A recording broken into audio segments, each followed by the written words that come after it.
faz 28, né? 28, quando bater, eu te levo para lá. Quando bater, eu te levo vocês aqui. Vou ficar com vocês aqui. Tu tem que chegar mais perto da mesa para te conhecer. Mas eu tô grudado. Mais perto do Antônio. Tô grudado no joelho. Espera para você.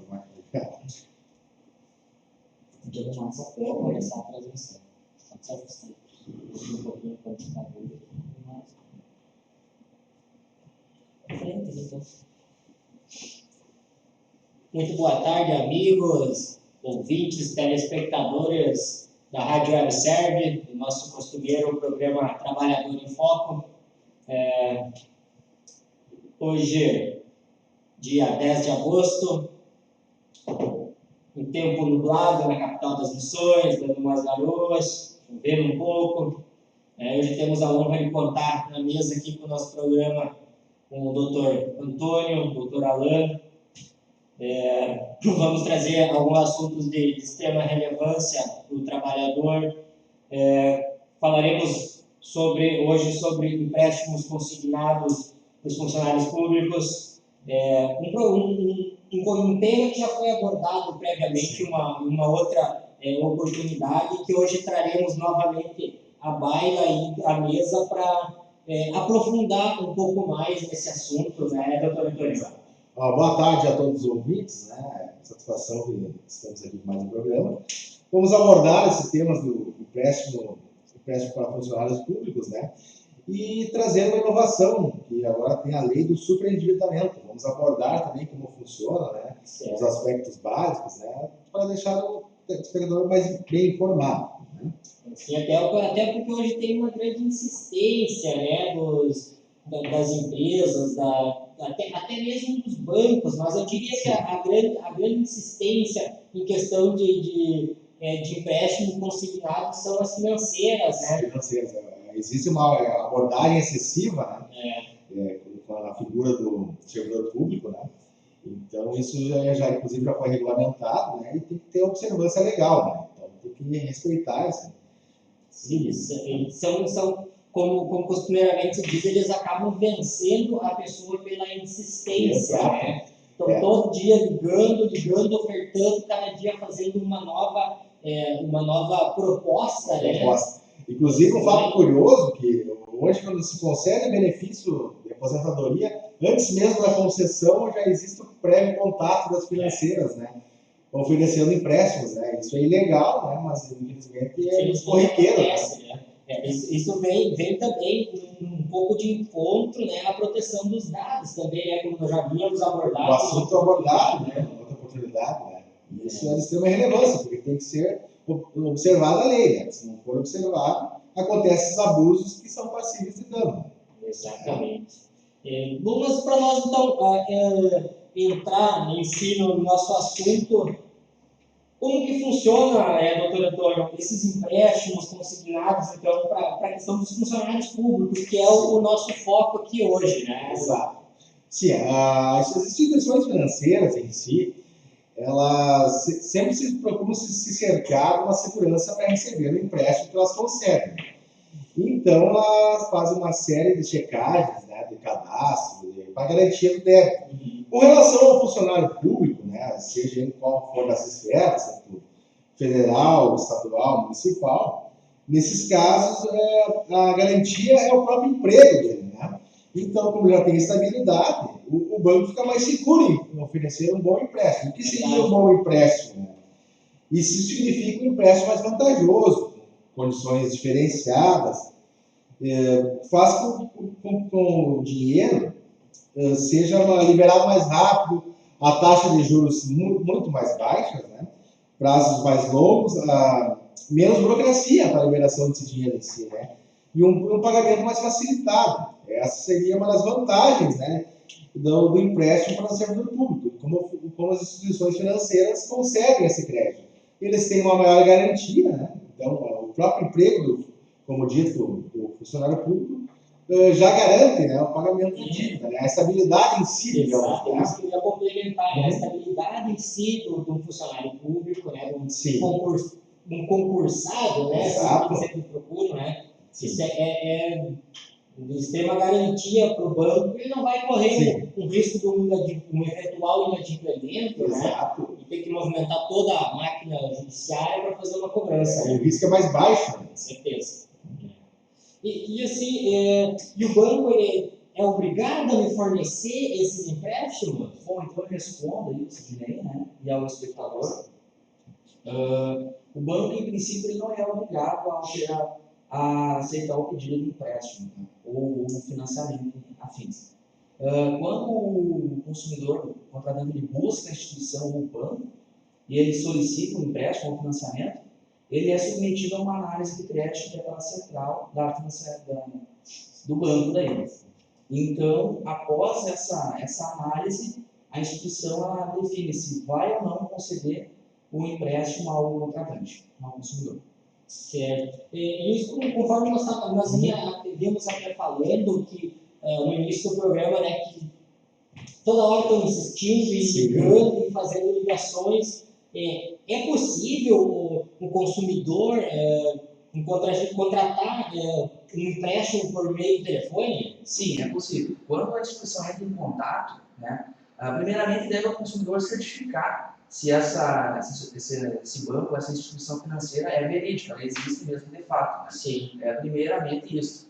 Após isso, então, é checado as informações do consumidor, como RG, CPF e tudo mais. Né? Também é fornecido assim, previamente uma minuta do contrato assim, sobre taxa de juros anual e mensal, né? Para ver se há a possibilidade de contratação. Então sim, é possível. É só fazer uma ressalva não, reforçar o que o doutor Alain foi falando, e ter muito cuidado quando é feito esses contatos para financeiras para ver se realmente são financeiras, né? Porque tem muito golpe nessa área de falsos empréstimos, né? Isso acontece diariamente, aqui no escritório, inclusive, já nos procuraram várias vezes, de pessoas que entram em contato precisando de empréstimo e aí exigem um depósito prévio para liberação de valores, né?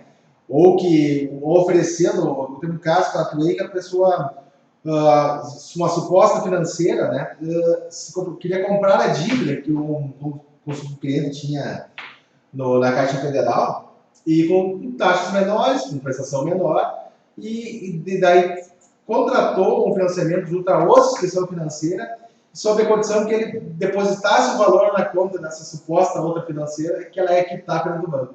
E no final das contas, não quitou o banco porque era com 2 empréstimos ainda. Né? Então tem que ter muito cuidado, né, nessa questão aí, sobre a veracidade, né, das empresas que entram em contato, né, para oferecer empréstimos. Tem que ter muito cuidado, se precaver de todas, né, as formas para evitar cair no golpe, porque isso acontece cada dia mais. Né? Para isso a gente, como eu disse, a gente sempre orienta tanto as pessoas que nos procurem, ou até mesmo quem esteja nos ouvindo, né, que procure uma pessoa de sua confiança, né, até mesmo recorra, porque quando eles vão te ligar, eles te passam um endereço de uma loja física. Exato. Hoje tem muitos meios para checar essas informações, né? Você dirige até o lugar, até o local, né? Enfim, né? Diversas situações. Outra dica que ele te dá, assim, quando tu for fechar um empréstimo, uma contratação, né? Tu tem que checar vários detalhes, que inclusive tem no CDC, né? Que os detalhes que, digamos, as entrelinhas ali, que muita gente não verifica. Sobre o custo efetivo total, o detalhamento, né, do valor que tu vai pagar, contratou e que tu vai pagar, a taxa efetiva de juro mensal e anual, né, isso é interessante. O número de prestações, a validade da oferta, são pequenos detalhes que é bom quando tu for assinar o contrato, tu se cercar, ver que está tudo de acordo com o que tu está contratando, né, que não tenha nenhuma surpresa lá na frente, legal, desconhecimento, né, porque o momento depois que tu assina ali para... Só se for muito ilegal a contratação para te reverter, porque senão o judiciário tem... Sempre lembrando, né, que existe nessas taxas de juros, existe um regulador que é o Banco Central. Né? Exato. Sempre que você suspeitar, né, que essas taxas de juros estejam muito... Normalmente eles fazem questão de juros anuais, né? Isso. Então que é mais fácil vamos usar por ludibriar, a pessoa que tem um conhecimento um pouco inferior, por assim dizer, né? Sempre que suspeitar que ele esteja, vai no site do Banco do Brasil, do Banco Central, que ele vai dar as taxas anuais e as taxas mensais. Exato, as taxas praticadas no mercado, né? Exato. Inclusive sobre esse assunto, assim, o servidor público, geralmente em crédito consignado, né? As taxas variam, digamos, a Caixa, exemplo, a Caixa Econômica Federal varia entre 1 e 1,5% ao mês, a 17,47 ao ano, né? São uma média que pode ter por base como funciona. Se tiver alguma coisa acima desses se for muito fora desses parâmetros aí, não dá certo. Né? Está em desacordo com a regulamentação do Banco Central. Correto. E assim, voltando, vamos ainda dar uma destoada um pouco do assunto, mas é tudo englobado junto, né? Voltando um pouco para os nossos assuntos dos funcionários públicos, o que seria um empréstimo vantajoso, um consignado mais vantajoso assim, para esse funcionário, doutor Antônio? Você poderia nos explanar um pouco? Sem todas as modalidades de empréstimo disponíveis aos servidores públicos, né? O empréstimo consignado é o mais vantajoso, né? Sem dúvidas. É a modalidade preferida nos últimos tempos para os servidores públicos, né? Sim. Ele é mais barato, ele é mais eficiente, né? Ele consiste, né, em ser descontado diretamente da folha de pagamento do servidor público, né? E isso ele permite, né, que a instituição financeira conceda juros mais baixos, né, e aumente o prazo, né, para o pagamento. Então, dependendo da quantidade, do valor do empréstimo, as parcelas podem se estender durante longos anos até, né, dependendo do valor, né? Então, é a modalidade mais contratada, digamos assim, até pela questão dos juros e o prazo, né? Então, é a principal, digamos, em se tratando de servidor público. Empréstimos, normalmente os servidores públicos, empréstimos, por exemplo, de compra de imóveis, né, são diluídos em diversas parcelas, né? Exato. E quando nós estamos falando assim, do empréstimo consignado, tem uma diferença, assim, doutor Alain, acho que tem um conhecimento um pouco mais elevado nesse sentido. Qual é a diferença entre um empréstimo comum e um empréstimo consignado? Tem uma diferença assim, bem linear entre os dois. Né? O empréstimo consignado é aquele que é descontado diretamente na folha de pagamento do servidor. Então, ou seja, antes de entrar diretamente no caixa eletrônico, ali, quando ele for sacar o seu ordenado, ele já vai ter o desconto, né, na parcela do empréstimo. O empréstimo comum, se diz ou pessoal, ele é pactuado entre as partes em dia do desconto. Tá? Então, ele não é feito direto em folha, e sim no caixa. Então, vamos supor que foi agendado para o dia 10 o desconto, dia 10 vai entrar o desconto da parcela. Isso no empréstimo consignado, no empréstimo pessoal. O consignado é direto em folha de pagamento. Direto em folha de pagamento. Isso é importante frisar, né? Isso é uma parte bem... como diz o doutor Alain, o empréstimo comum, então, ele vem direto não na folha de pagamento, ele tem que ir lá no banco e faz ou tenha dinheiro em contas para que seja debitado. Isso aí pode gerar inadimplemento, né? Então, daí é muito importante que a parte tome cuidado quando se realiza empréstimo pessoal, porque na hora saca, né, o valor do salário, e vem lá no dia tal e desconta, né? E aí acaba que gera inadimplemento das parcelas. Muito importante também, né? Inclusive já teve casos aqui no escritório, né, que geraram um inadimplemento que até nessa questão do empréstimo comum, né? Sim. O abatimento da parcela em uma data e o abatimento do juro em data diversa, né? Exato. Isso quando vai assinar o contrato, muito importante ficar atento nessas mudanças, né? Exato. Você procurar uma orientação, né, no profissional da sua confiança para dirimir essas dúvidas, né? Sim. Só para destacar ainda, né, em razão do empréstimo consignado ser assim mais seguro para o banco ou para a instituição financeira, isso faz com que o juro seja um pouco mais baixo. Sim. Se for um empréstimo pessoal em razão do risco, talvez a empresa, a instituição não conseguir receber, o juro normalmente é superior ao empréstimo consignado. Inclusive a burocracia para conceder um empréstimo. Né? Tem todas aquelas consultas aos órgãos de proteção, né? Porque o empréstimo consignado normalmente não se ocorre, né? Inclusive tem instituições financeiras que mesmo o servidor público, né, tendo margem, mesmo estando negativado, é concedido o empréstimo, né? Até por razão da garantia para receber a dívida. Né? Já que se você contratar em outro, não sendo servidor público, digamos, tu não consegue uma dotação, até consegue algumas financeiras de crédito para negativados, né, mas a taxa de juros é exorbitante. Eu fiz isso, para uma condição dessa, a taxa de juros você vai pagar aqui um exemplo, vai contratar R$1.000, já está pagando 4, 5 mil reais. Exato. No final das Até contas. 4, até 5 vezes mais. E acontece muito isso, né? Então, Tu traz até esse assunto da questão das margens, essas margens de empréstimo consignado. A margem do empréstimo, ela define assim, o limite que a pessoa pode pegar e que pode ser descontado por mês, sem comprometer a sua renda, né? E existe uma limitação, né? Segundo a legislação, é 30%, né, do valor da renda em empréstimo, né? Sendo possível mais 5% para poder gastar no cartão de crédito consignado, né? Para te pagar dívidas de cartão de crédito. Não se permite uma ampliação dessa margem, né? Isso aí é a Receita, que é esses 5%, né? Mas assim, para estipular a porcentagem do valor que pode comprometer da tua renda é os 30%. Né? Mas consegue comprometer esses 30%, é uma dúvida que não vai. Consigo comprometer 30%. Por exemplo, fiz um financiamento hoje, vou precisar de um outro amanhã, eu comprometo 30% em cada contrato, viuzinho de financiamento, ou num global todo, assim, são 30%? Boa pergunta. Mas acontece na totalidade. Né? É possível que tu comprometa 10% num empréstimo que tu fez numa instituição financeira, 5% no outro, digamos, mais 10% no outro, mais 5% no outro. O total tem que dar não pode ultrapassar, né, 30% desses 30% da renda, né? É possível que então tu comprometa 10% num, 5% no outro, mais 10% no outro, mais 5% no outro. Mas o total não pode ultrapassar esses 30%, né? Só em empréstimo consignado, né? Então é possível tu adquirir empréstimos em várias instituições variadas, digamos assim, mas que se comprometa a respeitar o limite, né? Desde que nesse global dos empréstimos não ultrapasse o limite legal, né? Então seria os 30%, né? Porque, como diz assim, tem uma lei que vem regulamentando isso, né? Que é a lei do superendividamento até na época da pandemia. Inclusive, agora entrando nesse aspecto, é uma legislação recente, né? É a Lei 14.181, né? Ela foi instituída nesse sentido de permitir, né? O que seria esse superendividamento? Como nós estávamos falando agora. A pessoa botou vários empréstimos e acabou extrapolando um pouco do limite. Virou aquela bola de neve.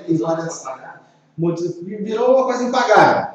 Agora, com essa legislação, eu vou explicar por cima como funciona, ela permite, né, a pessoa física, o cidadão, a repactuar suas dívidas, né, fazendo um plano de pagamento, né, digamos, para pagar essas dívidas durante 5 anos, né? Sim. E o que seriam essas dívidas? Quais dívidas se trata essa nova lei, né?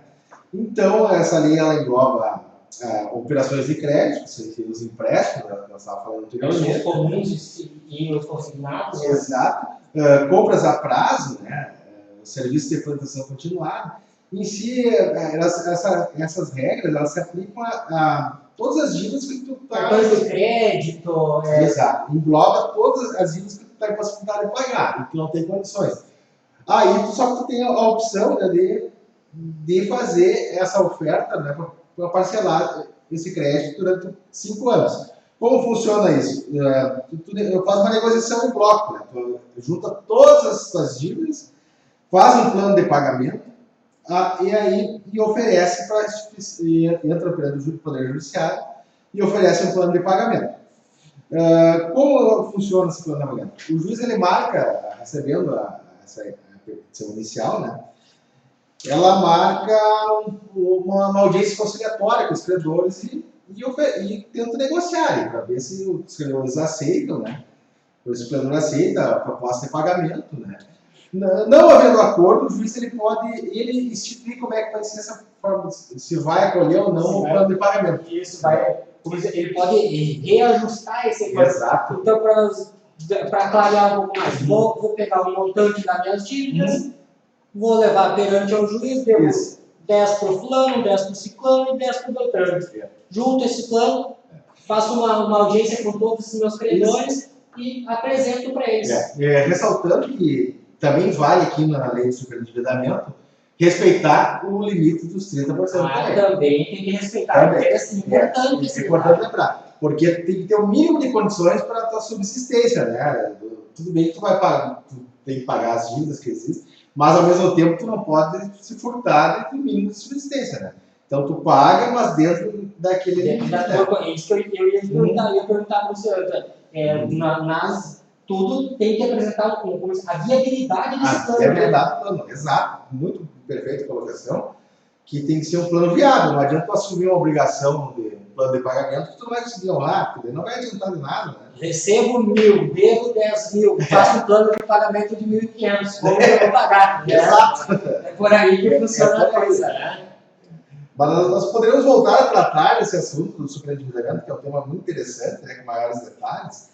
Uma pena que nosso tempo está se esgotando já, né? Porque teria muito mais coisa para falar. Teríamos assunto para uma tarde toda a respeito dessa nova legislação, que é muito interessante, mas voltaremos a tratar em outra oportunidade, né? Com toda certeza. Eu gostaria muito de agradecer a audiência de cada um dos senhores e das senhoras que nos assistiram, agradecer a mesa, ao doutor Antônio pelas colocações perfeitas, ao doutor Alain também pelos esclarecimentos aqui propostos. Uma boa tarde a todos. Prometemos voltar numa nova oportunidade. Uma boa tarde. Até mais.